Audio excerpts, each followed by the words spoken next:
Reste là et réfléchis à ce que tu as fait. Il a verrouillé la porte de l'extérieur. Mais j'ai entendu la musique commencer. Ma cousine s'est avancée dans l'allée. Je n'ai même pas essayé de les arrêter. Papa. Viens me chercher. Je veux que vous imaginiez un son. Pas un bruit fort, un petit bruit. Le genre de son que fait un peine dormant en laiton quand quelqu'un le tourne de l'extérieur pendant que vous vous tenez à l'intérieur dans une robe de mariée. Clic.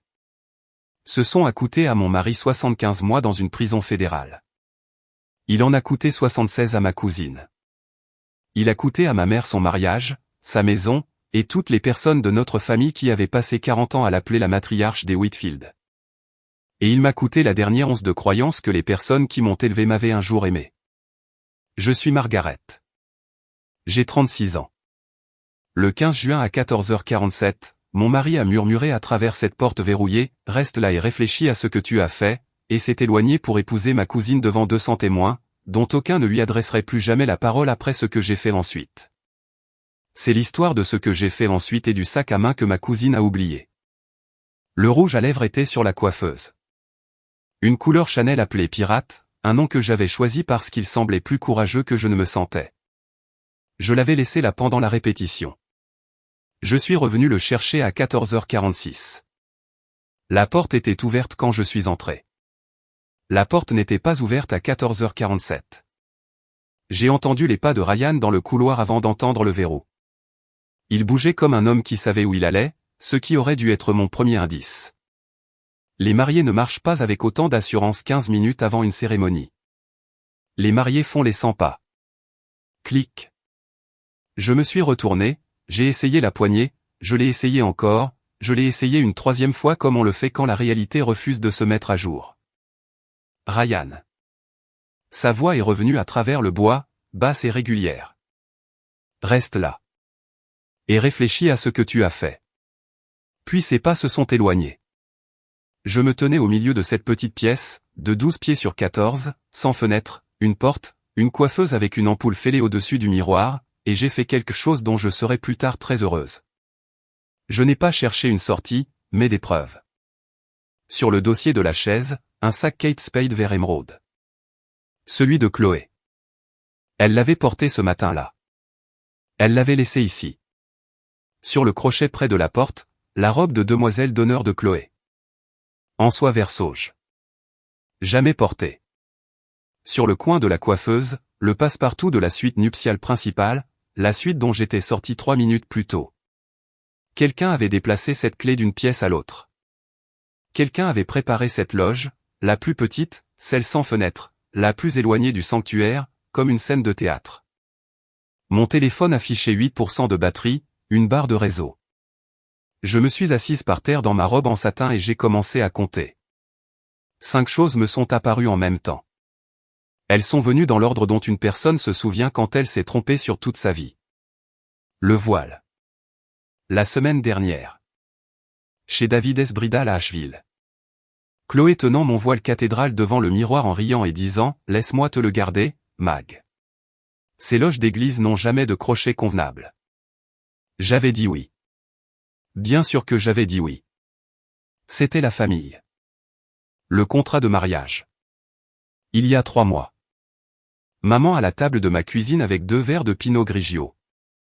Ma chérie, signe-le, c'est tout. C'est l'avocat de Ryan qui l'a rédigé. Ce n'est qu'une formalité. Je n'ai jamais lu au-delà de la page 2. Le docteur Wang. 8 mois de rendez-vous le mardi parce que maman avait dit que j'accumulais trop de tension avant le mariage. Je n'ai jamais demandé ce que Wang écrivait dans mon dossier. Le compte commun. Février. Ryan suggérant que nous consolidions nos économies. Juste pour la logistique de la lune de miel. J'avais signé une procuration autour d'un café. Bête.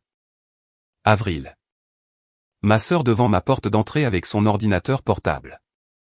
Moi fermant l'ordinateur. Moi disant, tu es jalouse. Je me suis accroupi là sur le sol dans cette $1000 de satin, et j'ai compris pour la première fois en 36 ans que ma sœur n'avait jamais été jalouse de moi de toute sa vie. Elle avait été la seule personne à observer. Une femme normale aurait tambouriné à la porte. Une femme normale aurait crié. Il s'avère que je ne suis plus une femme normale. Parce que voici le problème quand on crie à travers une porte verrouillée à un mariage, 200 personnes vous entendront. 200 personnes à qui Chloé a passé 6 mois à dire au brunch, et ma mère à voix basse au club de bridge, que la pauvre Maggie a été si instable ces derniers temps, que nous avons peur qu'elle ne parvienne pas au bout de la cérémonie. Si je criais, je leur donnais le script. Alors je n'ai pas crié. J'ai ouvert l'appareil photo de mon téléphone. J'ai appuyé sur enregistrer. J'ai calé le téléphone sur le bord de la coiffeuse, orienté vers l'espace d'un demi-pouce sous la porte, et j'ai attendu que la musique de la marche nuptiale commence. Puis j'ai raconté, d'une voix douce comme un souffle, dans le microphone. Ici Margaret Whitfield. Il est 15h04 le 15 juin. Je suis enfermé dans la loge nuptiale secondaire de la cathédrale Saint-Andrew. Mon mari, Ryan Mersey, a verrouillé la porte de l'extérieur à 14h47. Je ne fais pas d'attaque de panique. Je ne fais pas de dissociation. Je suis assise par terre et j'enregistre ceci parce que je sais ce qu'ils vont dire. J'ai sauvegardé le fichier. J'ai ouvert mes messages. Je n'ai pas appelé mon père. Un appel retentirait fort dans un sanctuaire silencieux. Un appel les préviendrait. J'ai tapé, papa, loge latérale.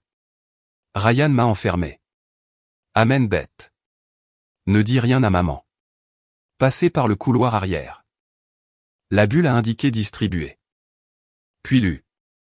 Puis 3 secondes plus tard, un mot, j'arrive. J'ai ensuite envoyé un message à ma sœur, dossier. Ce soir. Ne dis rien à personne. Beth a répondu avant que je n'ai fini de réfléchir à la formulation du deuxième message. Sauvegardé sur 3 clauses depuis avril. Je t'attends depuis 8 mois. J'ai baissé le téléphone. Batterie à 4%. À travers le mur, l'orgue s'est mis à jouer le canon en ré, le morceau que j'avais choisi à 16 ans, le morceau qui, à cet instant précis, accompagnait ma cousine dans l'allée. J'avais passé 36 ans à être obéissante. Il s'avère que l'obéissance est une sorte d'entraînement, et je venais juste, assise sur le sol d'une loge dans une robe que j'avais payée moi-même, de quitter l'école. Des pas dans le couloir arrière à 15h11. Pas des chaussures d'église. Des chaussures de travail. Mon père. Il n'a pas frappé. Il a reculé de 2 pas et a enfoncé son talon dans la porte à côté de la gâche. Le cadre a tremblé. Il l'a frappé à nouveau. Le verrou s'est arraché de la gâche avec un son semblable à celui d'un os brisé. La porte s'est ouverte. Frank Whitfield. 68 ans, charpentier à la retraite. L'homme qui n'avait pas élevé la voix dans notre maison une seule fois en 40 ans se tenait dans les débris de ce cadre de porte et m'a scruté de la tête aux pieds de la même manière qu'il examinait autrefois le bois pour voir s'il était voilé. Il a serré mon épaule 3 fois. Notre code depuis que j'ai 4 ans. Je suis là. Beth était derrière lui, son téléphone déjà sorti. Tu as des images? J'ai levé le mien. Elle a hoché la tête. J'ai ramassé le sac de Chloé en sortant. Frank n'a pas demandé pourquoi. Nous avons pris le couloir arrière à travers le local de la chorale, passé la sacristie, franchi la porte de livraison arrière pour atteindre le parking en gravier où la camionnette de mon père était mal garée, 2 roues sur le trottoir. Il a conduit. Il n'a pas demandé où. Il a tourné à gauche sur Linden Avenue, au lieu de tourner à droite vers la maison de ma mère, et il a continué à rouler. Papa, j'ai loué un endroit en juin. Il a gardé les yeux sur la route. Un 2 pièces, près de Linden. Ta mère n'est pas au courant. Juin. La semaine où elle t'a forcé à signer ce contrat de mariage. Depuis la banquette arrière, Beth a dit, je savais. Il me l'a dit en juillet. Je me suis retourné sur mon siège et j'ai regardé ma sœur, puis mon père, puis à travers la lunette arrière, la flèche blanche de Saint-Andrew qui rapetissait derrière nous, là où mon mari glissait en ce moment même une alliance au doigt d'une femme qui n'était pas moi. Les 2 seules personnes de ma famille qui m'aimaient vraiment s'étaient préparées discrètement à me rattraper pendant 9 mois sans me le dire, parce que me le dire aurait donné à ma mère le temps de les en empêcher. J'ai ouvert le sac sur mes genoux. Portefeuille. Rouge à lèvres. Une enveloppe médicale pliée avec le logo d'une clinique de gynécologie obstétrique d'Asheville. Je l'ai ouverte. Patiente Chloé Marsh. Âge gestationnel 17 semaines. Contact d'urgence Ryan Mersey. Date de l'échographie il y a 6 semaines. Sous l'échographie, une deuxième feuille de papier. Un bloc-notes jaune. L'écriture cursive bouclée de ma cousine que je reconnaissais depuis que nous avions 6 ans.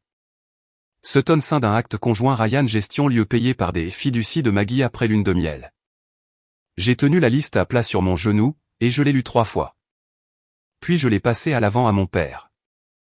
Il y a jeté un coup d'œil. Un temps d'arrêt. La camionnette n'a pas ralenti. Beaumont, a-t-il dit. Demain matin.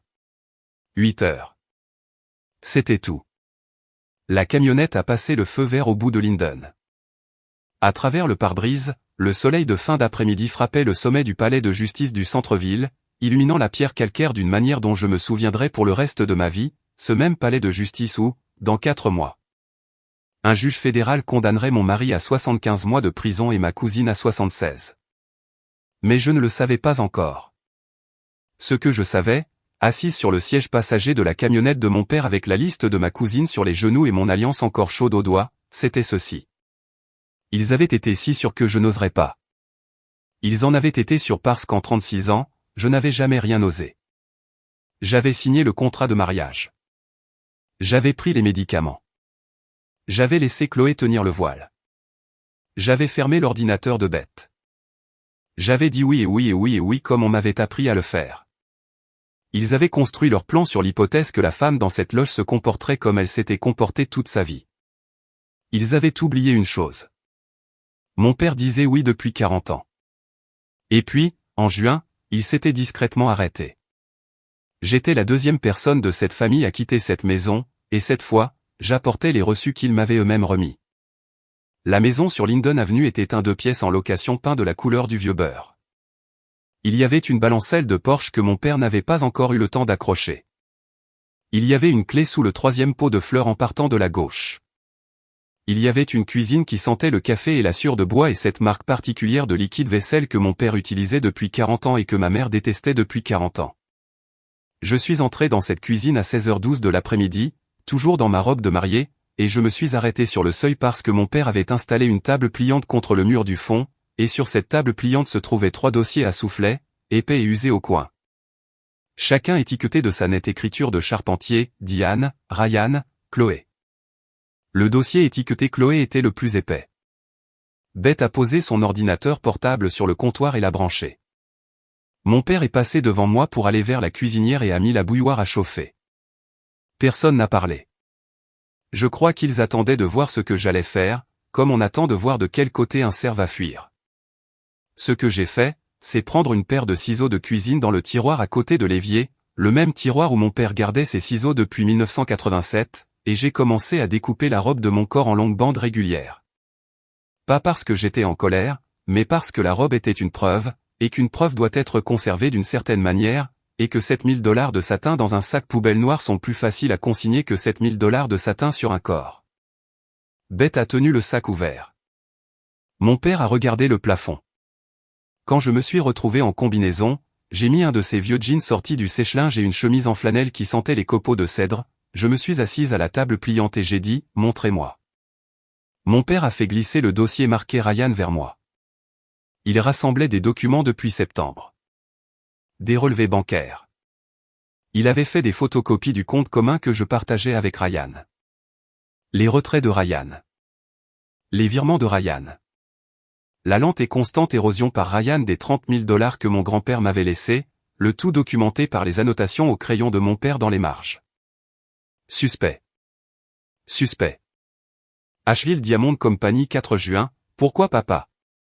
Comment as-tu obtenu ces relevés? Tu m'avais ajouté comme bénéficiaire sur ce compte en 2019, a-t-il dit.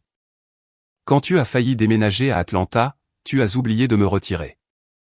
J'avais oublié. Lui non. Beth a tourné son ordinateur portable vers moi. Le dossier qu'elle construisait depuis avril était nommé avec ce genre d'humour peint sans rire que j'avais passé 36 ans à ne pas savoir apprécier chez ma sœur, assurance mariage. Il contenait 847 fichiers. Elle a cliqué sur le premier. Des captures d'écran de SMS entre Ryan et Chloé, datées de février à mai. Après le mariage, laisse-la juste signer le contrat d'abord. Elle ne le lira jamais. As-tu parlé des bagues avec D? D dit qu'elle s'en occupe. D pour Diane. Beth les a fait défiler lentement, de la même façon qu'un médecin explique une radiographie à un patient. Des reçus Airbnb à Atlanta, 14 nuits réparties sur 8 mois. Une photo qu'elle avait prise avec un téléobjectif à travers la vitrine d'une boutique de robes de mariée sur Peachtree Street 3 semaines plus tôt. Chloé dans une robe sur mesure qui, je le savais parce que j'avais payé moi-même la moitié de mon propre mariage, coûtait 12 000 $. Un email que Beth avait extrait de l'ordinateur portable ouvert de maman en mai, envoyé à la coordinatrice du lieu de réception de Saint-Andrew. Juste hypothétiquement, s'il fallait changer un nom sur le programme imprimé à la dernière minute, à quoi ressemblerait la procédure? J'ai lu l'email 2 fois. La bouilloire s'est mise à siffler. Personne n'a bougé. Ryan m'a fait passer pour instable exprès, ai-je dit. Les mots sont sortis de manière plate, presque ennuyée. Et j'ai remarqué que je le classais. Le docteur Wang, les médicaments, toute cette histoire. Beth a hoché la tête. J'ai appelé le cabinet de Wang mardi. Elle a pris sa retraite en mai. Ton dossier a été transféré à un docteur Reyes. Reyes ne connaît pas maman. Reyes est prêt à faire une contre-évaluation lundi matin. Tu as appelé mardi. J'appelle pour régler des choses depuis avril, Mag. La bouilloire a hurlé. Mon père l'a retiré du feu. J'ai lu dans les livres comment les gens se mettent en colère, le voile rouge, les mains tremblantes, l'envie de casser des choses. Rien de tout cela ne m'est arrivé à la table de la cuisine de Linden Avenue. Ce qui m'est arrivé était beaucoup plus simple. Je suis devenu très calme, et quelque part sous ce calme, une petite partie nette de mon cerveau qui avait dormi pendant 36 ans a ouvert les yeux et a commencé à faire l'inventaire. Une portière de voiture a claqué dans l'allée. Mon père a posé la bouilloire sans verser l'eau. Ça doit être ta mère, a-t-il dit. Elle était rentrée du mariage pour se changer. Elle portait maintenant un pantalon et un chemisier crème, et les boucles d'oreilles en perles que mon père lui avait offertes pour leur 20e anniversaire. Elle est entrée dans la cuisine comme elle entrait dans chaque pièce, comme une femme entre dans une pièce dont elle a déjà décidé qu'elle en est la propriétaire, et elle s'est arrêtée quand elle m'a vu. Juste pendant une demi-seconde avant que son visage ne se recompose dans l'expression qu'elle avait répétée dans le rétroviseur pendant le trajet. Accablée, triste, patiente, maternelle. Ma chérie, a-t-elle dit. Parfois, l'univers réarrange simplement les choses.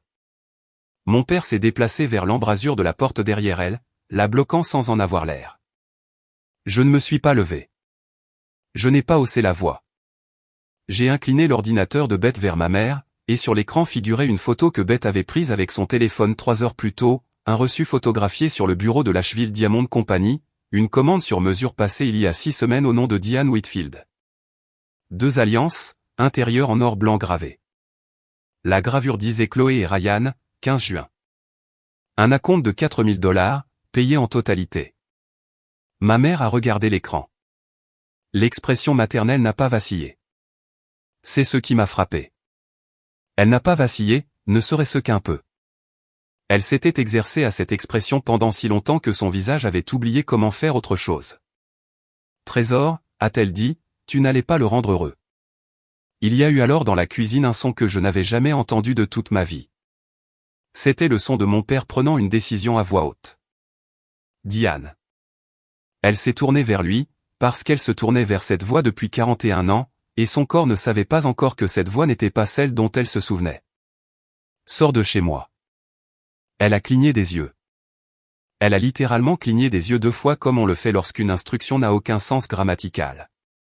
Franck, c'est ma maison. Le bail est à mon nom.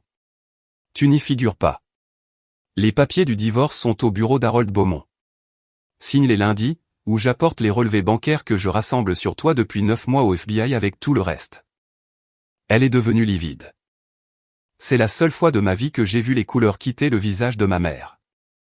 Les relevés bancaires dont il parlait étaient ceux que je ne verrai que le lendemain matin.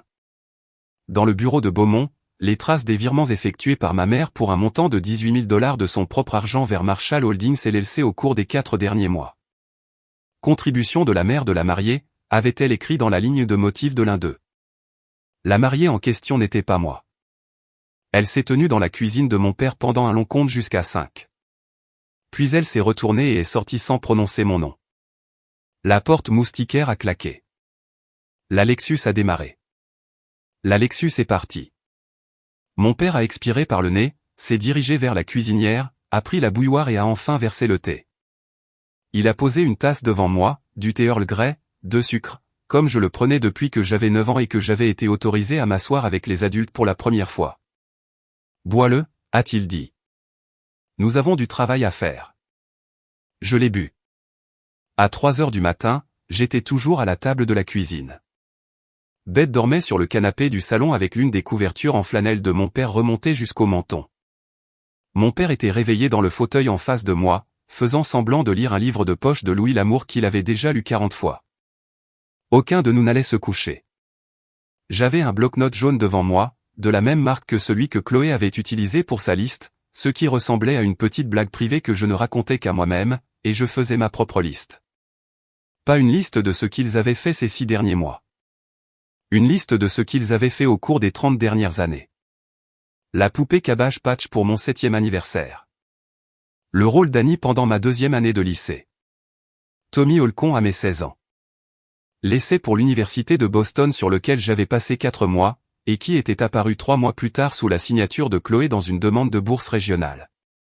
Les clés de la maison de ma grand-mère sur Sutton Street, que Chloé avait demandé à emprunter l'automne dernier pour m'aider à trier le vieux linge de maison de grand-mère. Je les ai toutes notées. Toutes. J'ai laissé de l'espace dans les marges. À 3h47, mon téléphone a sonné. Je savais qui c'était avant même de regarder. Il n'y a qu'une seule personne au monde qui appellerait d'un numéro international inconnu à cette heure-là. Je l'ai mis sur haut-parleur. Bette s'est réveillée sur le canapé et a levé son téléphone pour enregistrer sans qu'on le lui demande. Mag. La voix était petite et haletante et avait ce ton aigu et faux qu'elle utilisait quand elle voulait quelque chose. Derrière elle, je pouvais entendre l'océan. Il n'avait même pas encore quitté Maui. Mag, s'il te plaît, n'en fais pas toute une histoire. Ryan et moi. C'est juste arrivé. C'est le destin. Je porte le petit enfant de maman. Tu devrais être heureuse pour moi. J'ai bu une gorgée de mon thé. Le bébé est-il en bonne santé? Chloé eut une pause. La pause d'une personne dont le scénario ne contient pas cette question. Oui. Oui, le bébé est en bonne santé. Pourquoi? Parce que le bébé, ai-je dit, est la seule personne innocente dans toute cette situation. Prends soin de toi, Chloé. J'ai raccroché. Bette m'a regardé depuis l'autre bout de la pièce. C'était presque gentil. C'était gentil. C'est la dernière chose gentille que je lui dirai jamais. J'ai baissé les yeux sur le bloc-notes jaune. Mon père m'observait par-dessus son Louis L'Amour sans faire semblant de le lire. Papa. Ouais. Dis à Beaumont que je veux tout. La fiducie. La maison de Sutton Street. Les virements électroniques. Tout. Il a hoché la tête une fois, lentement, de la façon dont il hochait la tête quand il mesurait 2 fois. Et papa. Ouais. Je veux le FBI dans la pièce. Il m'a regardé un long moment. Il a posé le livre. Il s'est penché au-dessus de la table pliante et a serré mon épaule 3 fois.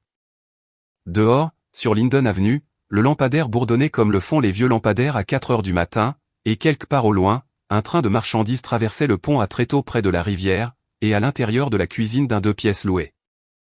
La maison dont ma mère ignorait l'existence jusqu'à il y a 6 heures, la femme que j'avais été pendant 36 ans rassemblait ses affaires pour partir pour de bon. Elle n'allait pas revenir, et la femme qui prenait sa place était déjà à table, buvant du Earl Grey avec 2 sucres, en train de faire une liste. Le bureau d'Harold Beaumont n'avait pas été redécoré depuis 1987. La moquette avait la couleur du thé léger. Les murs portaient des certificats encadrés de l'Association du barreau de Caroline du Nord, et une seule photographie en noir et blanc d'Harold debout à côté de mon grand-père dans un camp de pêche en 1979, les 2 hommes tenant une brochette de truite et souriant comme des garçons. Harold avait 78 ans. Il venait toujours à 7 heures le samedi matin. Nous y étions à 8 heures. Mon père, Bette et moi dans la même chemise en flanelle que j'avais empruntée la veille parce que je n'avais rien d'autre à me mettre et parce que je commençais à comprendre que la femme qui avait possédé un placard plein de cardigans aux couleurs pastel n'allait pas revenir les réclamer. Harold n'a pas proposé de café. Harold n'a pas présenté ses condoléances. Harold a ouvert un dossier en papier bulle sur le sous-main en cuir devant lui et a fait glisser 3 documents de l'autre côté du bureau dans l'ordre où il voulait que nous les lisions. Margaret, il y a 3 choses. Le premier document était un relevé imprimé de transfert bancaire. Ryan avait transféré 340 000 $ de notre compte commun via 17 virements distincts sur une période de 14 jours en mai. Chaque virement était inférieur au seuil de déclaration fédérale de 10 000 $. Chaque virement était programmé au milieu de la nuit. Chaque virement était authentifié avec un code à 2 facteurs envoyé sur mon téléphone, le téléphone qui était sur ma table de nuit pendant que je dormais à côté de l'homme qui tapait les codes sur son ordinateur portable en bas. La destination était une LLC du Delaware appelée Marsh Holdings. L'unique membre de Marsh Holdings était Chloé Marsh. J'ai lu le document 2 fois. Je n'ai rien ressenti. J'avais cessé de ressentir les choses vers 3 heures du matin la nuit précédente. Et cela commençait à ressembler à un arrangement permanent et utile. Quelle est l'accusation? Fraude électronique, 18 USC 1843, et usurpation d'identité aggravée 1028A. L'usurpation d'identité entraîne une peine consécutive obligatoire de 24 mois. Il ne peut pas négocier une réduction de peine. C'est fédéral. Fédéral. Le deuxième document était un rapport d'expertise en écriture. Harold l'avait obtenu dans la nuit auprès d'un collègue du SBI, grâce à une faveur personnelle plus vieille que moi. Il comparait 3 signatures censées être les miennes sur un document de transfert immobilier déposé au registre des actes du comté de Buncombe il y a 9 jours, à un échantillon de ma véritable signature tirée du contrat de mariage. Le rapport concluait que les signatures sur l'acte n'avaient pas été produites par la même main que sur le contrat de mariage. Vous avez vendu une maison, a dit Harold.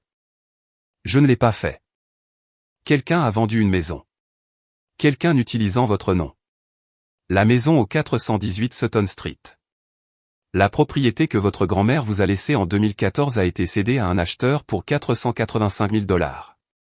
La conclusion de la vente a eu lieu il y a 9 jours. Le notaire attitré sur l'acte de vente était Chloé Marsh. J'ai regardé le rapport. J'ai regardé la signature. C'était une bonne contrefaçon. C'était une contrefaçon réalisée par une femme qui signait mes devoirs à ma place depuis le CE2. L'accusation, faux en écriture au niveau de l'État, fraude immobilière, complot. Le complot la relie à l'affaire fédérale de Ryan parce que les fonds sont allés sur ce même compte de Marsh Holdings. Combien de temps? 40 mois pour le faux, 36 pour la fraude. Elles sont purgées consécutivement dans cet état lorsqu'il y a une circonstance aggravante et une majoration pour victimes vulnérables. La maison de votre grand-mère remplit ces conditions. Le troisième document était celui que j'attendais sans savoir que je l'attendais. C'était la version imprimée d'un virement électronique. 18 000 $ envoyés le 19 avril. Expéditrice, Diane Whitfield, à titre individuel. Bénéficiaire, Marsh Holdings LLC. Motif, contribution de la mère de la mariée. Votre mère, a dit Harold, a un problème. Oui. Elle n'est la personne principale dans aucune des fraudes. Mais elle est ce que nous appelons une co-conspiratrice avec connaissance de cause. Le bureau du procureur des États-Unis lui proposera un accord en échange de son témoignage contre Ryan et Chloé. Elle acceptera l'accord. Elle ne fera pas de prison fédérale. Elle purgera un autre type de peine qui n'implique pas de condamnation carcérale. Il a croisé les mains. Voulez-vous qu'elle fasse de la prison fédérale? J'y ai réfléchi le temps d'une respiration. Non. Pourquoi pas? Parce que la prison fédérale a une fin. Je veux l'autre type de peine. Harold a regardé mon père. Mon père a regardé Harold. Quelque chose est passé entre eux que je n'ai pas saisi, puis Harold a hoché la tête une fois, de la même façon qu'il avait hoché la tête vers mon grand-père sur cette photographie il y a 46 ans, et il a pris son stylo. Signé ici, a-t-il dit. Et ici, et ici. Et ensuite, nous irons au bureau extérieur du FBI à Charlotte à midi. J'ai signé. Le trajet jusqu'à la maison de Sutton Street a pris 14 minutes. J'y suis allé seul. Mon père avait proposé de m'accompagner, et Beth avait proposé de m'accompagner, et je leur avais dit non à tous les deux parce que la femme qui s'avançait vers cette maison devait le faire sans que personne ne lui tienne la main.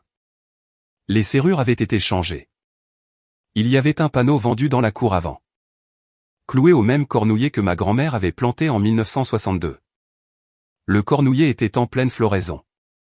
Le panneau était du verre de Coldwell Banker. Je me tenais sur le trottoir dans la chemise en flanelle de mon père, et j'ai appelé l'agent immobilier responsable de l'annonce. Je lui ai dit que j'étais une acheteuse qui était passée en voiture et qui était tombée amoureuse de la propriété, et s'il avait entendu dire si elle allait revenir sur le marché. Il m'a dit, avec une voix mielleuse de la gentillesse spécifique d'un homme qui vient de toucher une commission de 15 000 $, que la vente avait été conclue la semaine dernière, tout en espèces, sans conditions suspensives. Le vendeur était très motivé. Le vendeur était-il présent à la signature? Non, madame. Le vendeur a signé à distance, certifié par un membre de la famille, je crois. L'acheteur était-il intéressant?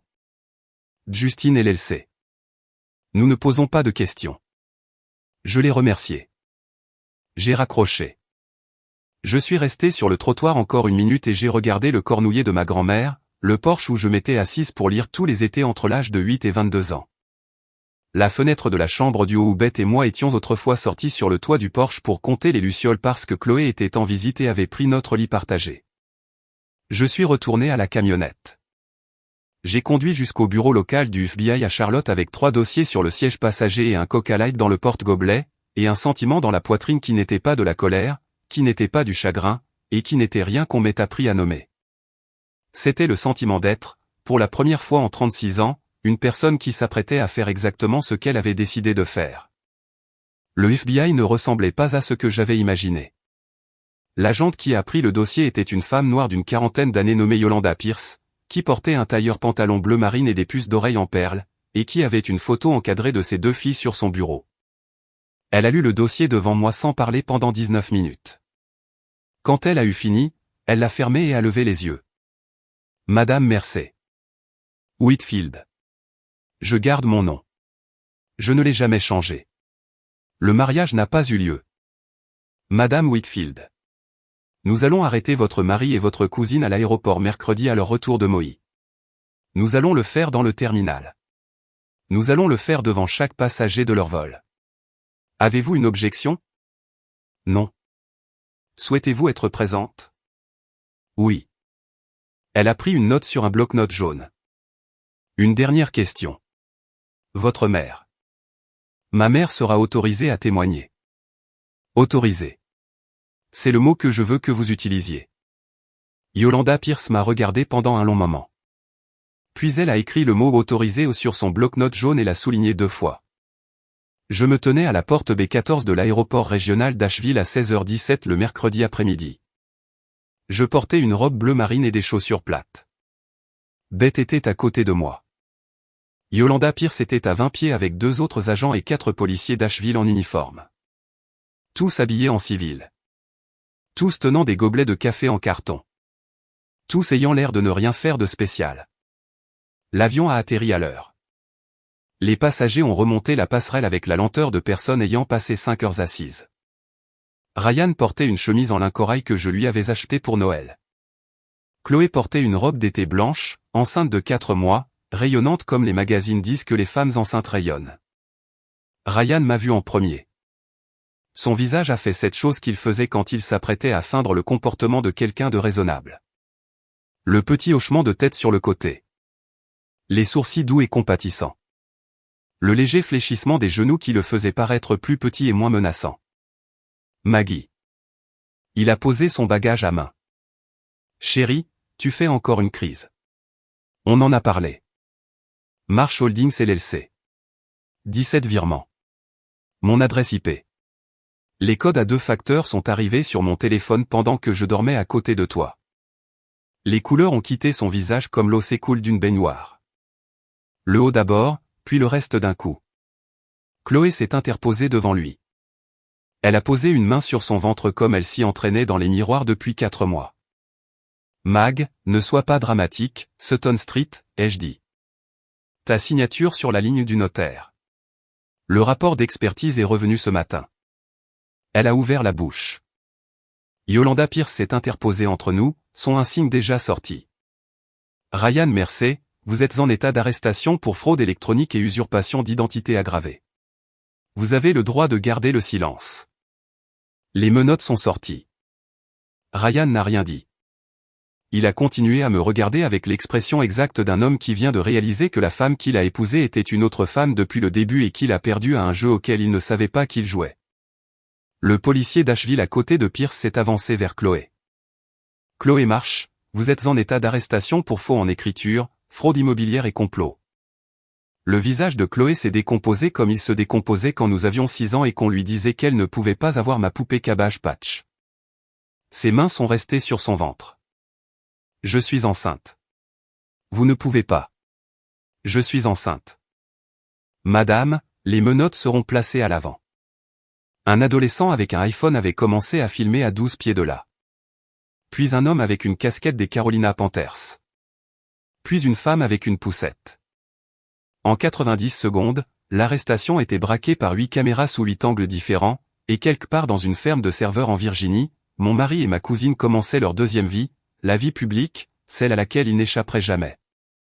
Chloé a tourné la tête alors que le policier la dirigeait vers le couloir. Mag. Mag, s'il te plaît. Le bébé. Je me suis avancé vers elle. Je me suis arrêté à environ 3 pieds d'elle. Je l'ai laissé voir mon visage correctement pour la première fois en 38 ans. Le bébé sera pris en charge, Chloé. Pas toi.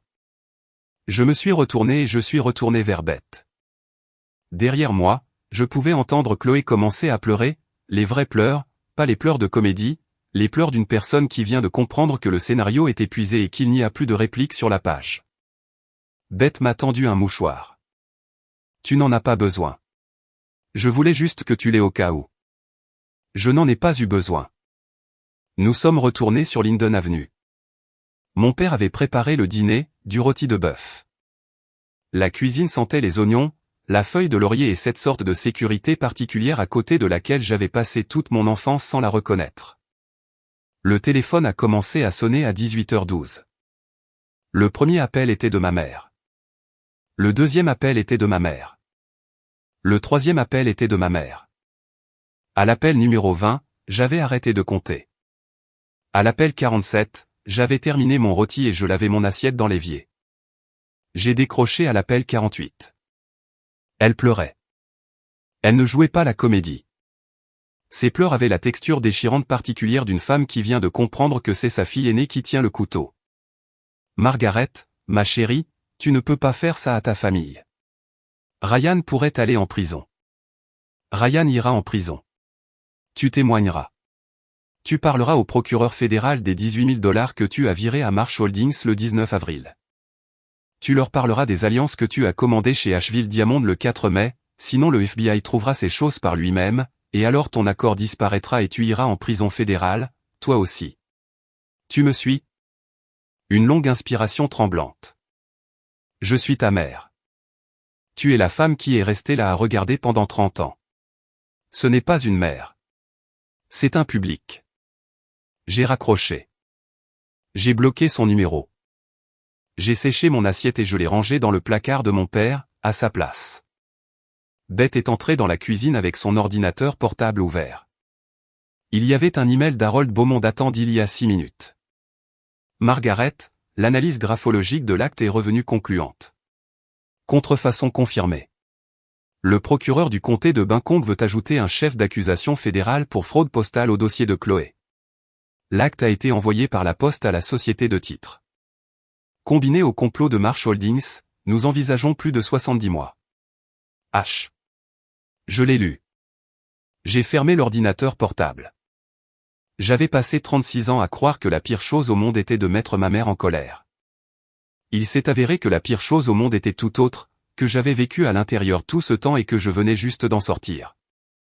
À l'extérieur de la fenêtre de la cuisine de mon père, le soleil se couchait sur la chaîne de montagnes Blue Ridge en longues barres horizontales orange et rose. Mon père était dans son fauteuil sur le porche arrière, lisant le même Louis L'Amour sans faire semblant cette fois. Beth était à côté de lui, mangeant une deuxième portion de rôti directement dans la marmite avec une fourchette. Je suis sorti et je me suis assise sur la marche du porche, au pied de mon père, comme je le faisais quand j'avais 8 ans, et il s'est penché et a serré mon épaule 3 fois sans lever les yeux de son livre. Le sommet de la vengeance que j'avais appris ce jour-là n'était pas de les faire souffrir. Le sommet de la vengeance était de les rendre insignifiants, et au coucher du soleil du mercredi 22 juin, 216 heures après qu'un verrou en laiton eut cliqué derrière moi dans la loge d'une église, mon mari, ma cousine et ma mère étaient devenus les 3 personnes les plus insignifiantes de ma vie. Le palais de justice fédéral d'Asheville est un bâtiment art déco de 4 étages situé sur Otis Street avec des portes en bronze qui pèsent chacune 600 livres. J'ai appris le poids de ces portes le matin du 14 octobre, 4 mois et un jour après qu'un verrou en laiton eut cliqué derrière moi, parce que j'ai ouvert l'une d'elles toute seule et que je l'ai franchie sans aide. Je portais un tailleur bleu marine que j'avais acheté chez Belk à Andersonville pour 94 $. Mes cheveux étaient coupés courts pour la première fois de ma vie, juste en dessous de la mâchoire, dans un style que mon ancienne coiffeuse aurait qualifié de sévère et que j'avais décidé de prendre comme un compliment. Beth était à ma gauche. Mon père était à ma droite. Tante Marcy était montée de Charleston la veille au soir et attendait sur un banc à l'extérieur de la salle d'audience numéro 3 avec un thermos de café et un livre de mots croisés qu'elle n'avait pas l'intention d'ouvrir. Ryan est entré par la zone de détention à 9h15 dans sa combinaison orange et avec les menottes. Il avait perdu du poids. L'homme à la chemise en lin corail n'était plus là, et à sa place se trouvait un homme plus mince, plus gris, qui gardait les yeux fixés sur un point à environ 3 pouces au-dessus de l'épaule gauche de la juge. La sentence a pris 11 minutes à être prononcée. Fraude électronique, 18 USC, 1843, 51 mois. Usurpation d'identité aggravée, 1028, une peine de 24 mois consécutifs obligatoires. Restitution de 340 000 $ plus 8% d'intérêt. Institution correctionnelle fédérale de Butney, Caroline du Nord, camp de sécurité minimale, 75 mois, 6 ans et 3 mois. Ryan ne m'a pas regardé, pas une seule fois. Il a été escorté par la porte latérale à 9h26. Chloé est entrée à 10h. Elle était enceinte de 8 mois. La combinaison orange avait été ajustée avec un panneau de maternité. Elle pleurait avant même que la juge n'ait prononcé son nom, mais ses pleurs n'avaient aucun poids dans cette pièce parce qu'il n'y avait personne là-dedans qui était payé pour s'en soucier. Faux en écriture au niveau de l'État, 40 mois. Fraude immobilière, 36 mois. Fraude postale fédérale ajoutée par jonction, 24 mois. Restitution de 485 000 $ et confiscation de tous les avoirs détenus par Marsh Holdings LLC. Institution correctionnelle pour femmes de Caroline du Nord, Raleigh, 76 mois, 6 ans et 4 mois. La question de la garde a été abordée à la fin. Tante Linda avait refusé la garde de l'enfant à naître en invoquant des circonstances personnelles incompatibles avec la prise en charge d'un nourrisson, ce qui était la formule légale que j'avais apprise pour dire « je suis trop ivre ». La juge a regardé le dossier devant elle. Elle a regardé Chloé. Elle m'a regardé pendant une seconde attentive. La cour a conscience que la cousine germaine maternelle de l'accusé, Margaret Whitfield, a déposé une demande de tutelle temporaire pour les proches en attendant la libération de l'accusé. La requérante est-elle présente? Je me suis levé. Oui, votre honneur. La juge a signé l'ordonnance. Le stylo a gratté. Le greffier a tamponné. Il a fallu moins de 30 secondes pour que je devienne sur le papier, et dans les faits, la mère temporaire de l'enfant de la femme qui avait passé 38 ans à voler ma vie. La séance est levée. Dans le couloir devant la salle d'audience numéro 3, le sol en marbre captait la lumière d'octobre à travers les hautes fenêtres et la renvoyait en 2 pâles carrés jaunes. Chloé était escortée de la salle d'audience vers le couloir de détention par une agente. Ses mains étaient menottées devant elle pour que la chaîne ne gêne pas son ventre. Elle m'a vu et s'est arrêtée. L'agente a fait une pause. 1 minute. Sur le banc. Les mains doivent rester visibles. Chloé s'est assise. Moi non. Mag. Sa voix n'était plus la voix aiguë et haletante. C'était une voix que je ne l'avais jamais entendue utiliser, basse et rauque, la voix d'une femme qui n'a plus de cartes à jouer. Le bébé. S'il te plaît. Je l'ai regardé. Je m'étais préparé à la regarder pendant 4 mois. Ce que j'ai ressenti, c'était rien. C'était le rien le plus pur que j'ai jamais ressenti de ma vie. Elle va s'appeler Eleanor, ai-je dit, comme notre grand-mère.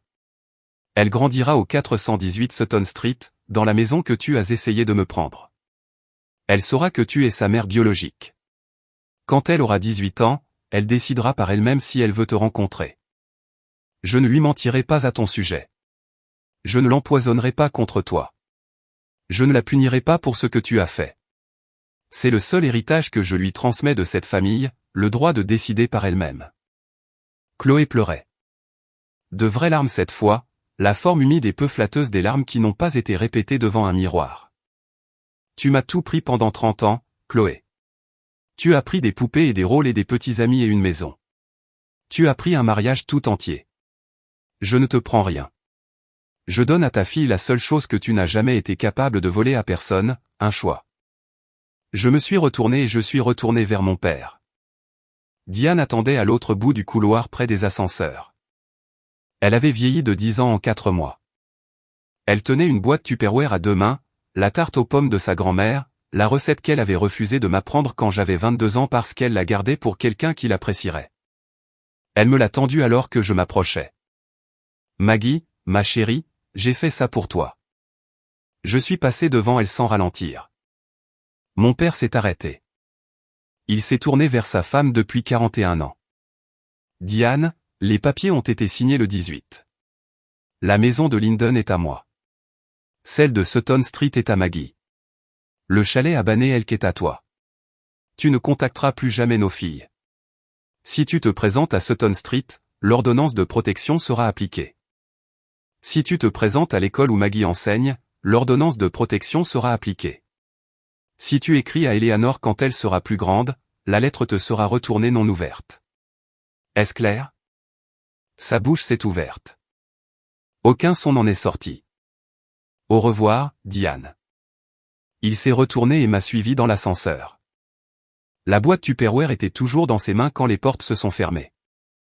Eleanor est née le 29 octobre, pesant 6 livres et 11 onces à l'hôpital Mission d'Asheville dans une salle d'accouchement où j'ai été autorisé à entrer parce que Chloé avait signé la décharge. J'ai tenu la fille de ma cousine 11 minutes après sa venue au monde. Elle avait une tête pleine de cheveux noirs, une expression vaguement offensée par la lumière et une emprise sur mon auriculaire qui suggérait qu'elle allait être, à long terme, une personne de conviction. Je l'ai ramenée à la maison sur Sutton Street. Les serrures avaient été remises en place. Nous sommes en mai maintenant. 18 mois se sont écoulés depuis que le verrou en laiton a cliqué derrière moi dans la loge d'une église. Eleanor marche. Elle a 8 dents, un vocabulaire de 43 mots et l'habitude de poser ses mains sur mon visage quand elle veut que je la regarde. Le cornouiller dans le jardin de devant fleurit pour la 2e fois depuis que je suis rentré chez moi. Les gens me demandent ce qui leur est arrivé. Je vais vous le dire parce que la question mérite une réponse et parce qu'il y a une satisfaction particulière à dire ces choses à voix haute que je pense que vous avez mérité en restant avec moi à travers cette histoire. Ryan Mersey en est à son 14e mois à FCI Butney. Il travaille à la blanchisserie de la prison pour 23 cents de l'heure. Il a déposé 2 appels. Les 2 ont été rejetés. Son cabinet de conseil en environnement à Asheville, qu'il avait mis 10 ans à bâtir, a été dissous dans les 90 jours suivant son arrestation parce que ses 3 plus gros clients, une usine pharmaceutique, une régie des eaux du comté et un entrepreneur fédéral, ont tous annulé leur contrat la semaine où l'acte d'accusation a été déposé.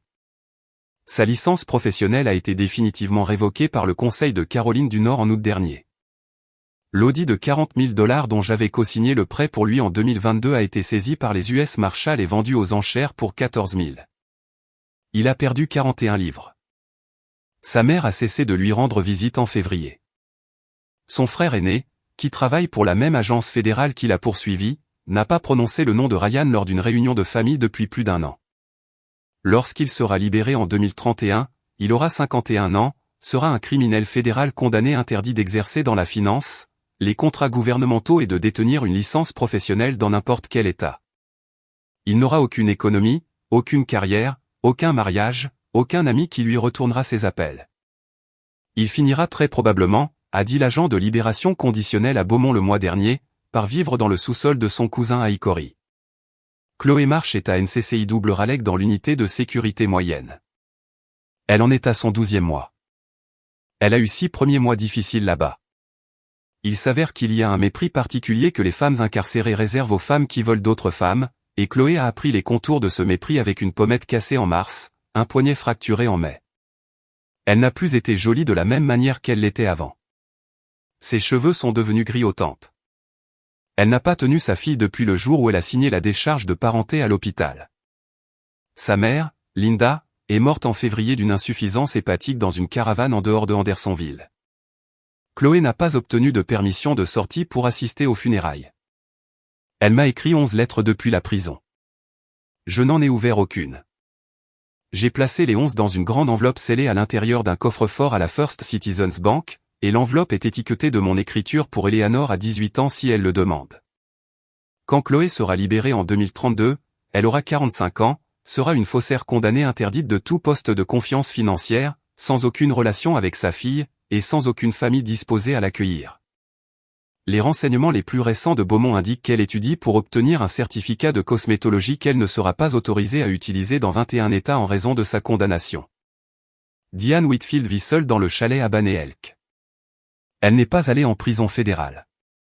Le procureur fédéral a accepté son accord de coopération, et elle a été condamnée par un tribunal d'État à 36 mois de probation sous surveillance, 2000 heures de travaux d'intérêt général et la restitution complète des $18 000 qu'elle avait virés à Marsh Holdings. Elle a terminé ses travaux d'intérêt général en mars. Elle ramasse des déchets le long de l'autoroute 105 un samedi sur 2 dans un gilet orange, ce que je n'ai pas organisé et ce que je n'ai pas demandé, et devant quoi je suis passé 3 fois en voiture sans ralentir. La famille Whitfield, le clan du tabac et du textile sur 4 générations qu'elle avait dirigé par la force de sa personnalité pendant 30 ans, a organisé une réunion privée à Charleston le week-end après la condamnation. Tante Marcy la présidait. Par un vote unanime, Diane a été retirée de la fiducie familiale, radiée du testament de ma grand-tante Vivian, désinvitée de tous les mariages, funérailles, baptêmes et rassemblements de Noël organisés par n'importe quel Whitfield dans n'importe quel état. Et a été discrètement informée par lettre recommandée qu'elle n'était plus la bienvenue dans la maison de Charleston où sa propre mère était née. Elle n'a pas été vue à un événement des Whitfield depuis. Selon le cousin qui passe toujours devant son chalet en allant skier à Sugar Mountain, elle a perdu 40 livres et a commencé à fréquenter une église épiscopale à Boone où personne ne la connaît. Elle a essayé de me contacter une fois il y a 6 mois par le biais d'une lettre remise en main propre à ma porte d'entrée par un voisin adolescent qu'elle avait payé $20. J'ai brûlé la lettre non ouverte dans la cheminée de Sutton Street pendant qu'Eleanor était assise dans sa chaise haute à manger des rondelles de banane et à regarder les flammes avec le regard calme et nullement impressionné d'une enfant qui n'a jamais eu peur du feu une seule fois parce qu'elle n'a jamais été entourée d'une personne qui lui a appris à l'être. Diane a 65 ans. Elle mourra seule. Je ne dis pas cela par cruauté. Je le dis parce que c'est la prédiction la plus précise que je puisse faire en me basant sur les preuves disponibles, et parce que j'ai arrêté au cours de ces 18 derniers mois de me mentir sur les preuves. Thanksgiving est tombé un jeudi en novembre dernier, 8 jours après qu'Eleanor a été ramenée de l'hôpital à la maison. Le cornouiller dans le jardin avait perdu ses feuilles. La balancelle de Porsche que mon père avait accrochée le week-end précédent grinçait dans l'air froid. La cuisine de ma grand-mère, qui était maintenant la mienne, sentait la dinde que mon père était en train de trop cuire et la tarte aux pommes que tante Marcy avait apportée de Charleston en utilisant la recette qu'elle avait volée dans la boîte à recettes de Diane en 1969 et qu'elle n'avait jamais rendue. Nous étions 5 à table. Mon père en bout de table dans la chaise où son père s'était assis, Bête à sa gauche avec un plat de gratin de patates douces qu'elle avait complètement brûlé et qu'elle offrait avec la fierté embarrassée d'une femme qui n'avait jamais cuisiné d'accompagnement de fête de sa vie. Tante Marcy à sa droite, 72 ans, avec des boucles d'oreilles en perles et un accent de Charleston assez épais pour être tartiné sur du pain, racontant une histoire sur mon grand-père et une partie de pêche en 1968. Moi à l'autre bout de la table où ma grand-mère avait l'habitude de s'asseoir. Eleanor dans le couffin à côté de moi, endormie avec son petit poing pressé contre sa joue. Bête a levé sa fourchette. Je veux m'excuser pour les patates douces. Elles sont très bien, a dit mon père. Elles sont objectivement brûlées, papa. J'ai mangé 68 dîners de Thanksgiving. Celui-ci est dans le top 10. Tante Marcy l'a regardé par-dessus son verre de vin. Franck, tes papilles gustatives sont mortes au Vietnam. C'est vrai. Nous avons mangé. La dinde était trop cuite, les patates douces étaient brûlées, la tarte était parfaite. Tante Marcy a raconté l'histoire de la pêche jusqu'à la fin pour la première fois en 53 ans, y compris la partie sur mon grand-père, l'alcool de contrebande et le shérif, et mon père a ri d'une manière que je ne l'avais pas entendu rire depuis que j'étais enfant. Eleanor s'est réveillée à la deuxième part de tarte. Je l'ai soulevée du couffin et je l'ai tenue contre mon épaule, et elle s'est installée avec le petit grognement d'un bébé qui a décidé que cette épaule ferait l'affaire. Je me suis levé. Je n'avais pas prévu de faire un discours. Je ne fais pas de discours, en règle générale. Mais j'avais un verre d'eau à la main et un bébé sur l'épaule, et 4 personnes à table qui avaient, à eux 4, brisé un silence de 40 ans pour venir s'asseoir avec moi. Je veux vous remercier d'être là. Je veux vous remercier d'avoir été là même quand je ne regardais pas, et surtout à ce moment-là. Mon père a levé la main et a serré mon épaule 3 fois. Ce fut tout.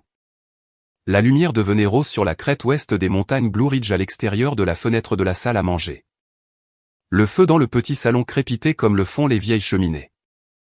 Quelque part dans la vallée, les cloches de la cathédrale Saint-Andrew sonnaient 17 heures, les mêmes cloches qui avaient sonné à 15 heures le 15 juin, pendant qu'on tournait un verrou en laiton derrière moi, et ces cloches ne sonnaient plus de la même façon pour moi. Elles sonnaient comme des cloches, juste des cloches. Eleanor a respiré contre ma clavicule. Je me suis rassise. Il y a une chose que j'ai apprise dans les mois qui se sont écoulés entre ce moment-là et aujourd'hui et que je veux vous laisser. Ce n'est pas une morale. Je n'ai pas la légitimité pour faire la morale. C'est juste une chose. La famille, ce ne sont pas les personnes qui partagent votre nom de famille. La famille, ce ne sont pas les personnes qui sont venues à votre baby shower, à votre remise de diplôme et à votre mariage. La famille, ce ne sont pas les personnes dont vous avez pris le silence pendant 36 ans pour de l'amour. La famille, c'est qui se présente quand la porte se verrouille. La famille, c'est qui défonce la porte. La famille, c'est qui vous ramène chez vous en camionnette sans vous demander où vous voulez aller parce qu'ils le savent déjà. Ils m'ont enfermé dans une pièce pour prendre ma vie. Ce qu'ils n'ont pas compris, ce que je ne suis même pas sûr qu'ils comprennent encore maintenant, assis dans leurs institutions séparées, dans leurs uniformes séparés, mangeant leurs repas séparés dans leur chalet à Bané El Kou, le téléphone ne sonne pas. C'est que lorsque vous enfermez une personne dans une pièce, vous vous enfermez aussi à l'extérieur de la sienne pour toujours. J'ai 36 ans. Je vis dans la maison de ma grand-mère. J'élève un enfant qui n'est pas le mien, et qui, lorsqu'il sera assez grand, saura exactement d'où il vient et exactement qui a choisi de rester. La porte est ouverte. Elle va rester ouverte. Entrez. Si vous m'écoutez encore à cette heure-ci, et je me doute que oui, parce que les femmes comme nous n'éteignent pas une histoire avant de savoir que la femme qui s'y trouve a atterri dans un endroit sûr, alors je veux vous dire encore une chose avant de partir.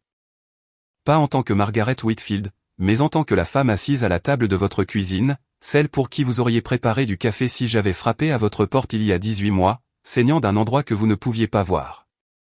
Voici ce que je veux que vous sachiez. Les personnes qui vous blessent le plus ne seront presque jamais des étrangers. Ce seront les personnes dont les photos sont posées sur votre cheminée.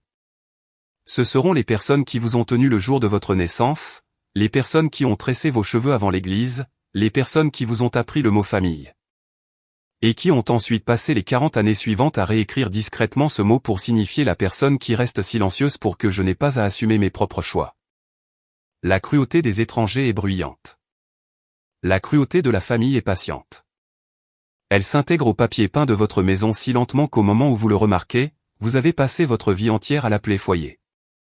Si vous écoutez ceci et qu'un nom vous est venu à l'esprit, une sœur, une mère, un mari, une fille, l'ami qui vous a coûté quelque chose chaque année depuis 20 ans, et que vous continuez à réinviter parce que vous ne savez pas comment dresser une table de Thanksgiving sans elle. Je veux que vous sachiez que vous n'êtes pas folle. Vous n'êtes pas amère. Vous n'inventez rien. La personne qui vous a parlé de cette petite voix au fond de votre esprit à 3 heures du matin, quelque chose ne va pas ici. Cette voix est le témoin le plus fiable que vous n'aurez jamais. Arrêtez de lui fermer l'ordinateur au nez. Arrêtez de lui verser une tasse de thé en disant qu'elle est juste jalouse. Elle n'est pas jalouse. Elle est la seule personne dans la pièce qui a observé la situation depuis le début. Vous n'avez pas besoin d'un expert comptable. Vous n'avez pas besoin d'un agent du FBI. Vous n'avez pas besoin d'un père qui loue une maison en secret pendant 9 mois parce qu'il a vu ce qui allait arriver avant vous. Vous avez besoin d'une feuille de papier et d'un stylo et de la volonté de vous asseoir à la table de votre propre cuisine à 3 heures du matin pour écrire de votre propre main chaque chose que vous avez fait semblant de ne pas voir. La liste sera plus longue que vous ne le pensez. Elle remontera plus loin que vous ne le pensez. Et une fois qu'elle sera écrite, elle ne pourra pas être effacée, et ce sera la première porte que vous n'aurez jamais verrouillée de l'intérieur de toute votre vie. Vous avez le droit de partir. Vous avez le droit de quitter un mariage, une famille, une amitié, une église, un emploi, une ville, une histoire qu'on vous raconte sur vous-même depuis que vous avez 6 ans. La porte est plus lourde que vous ne le pensez. Les charnières ont rouillé pendant des décennies exprès, mais elle s'ouvre. Elle s'ouvre toujours.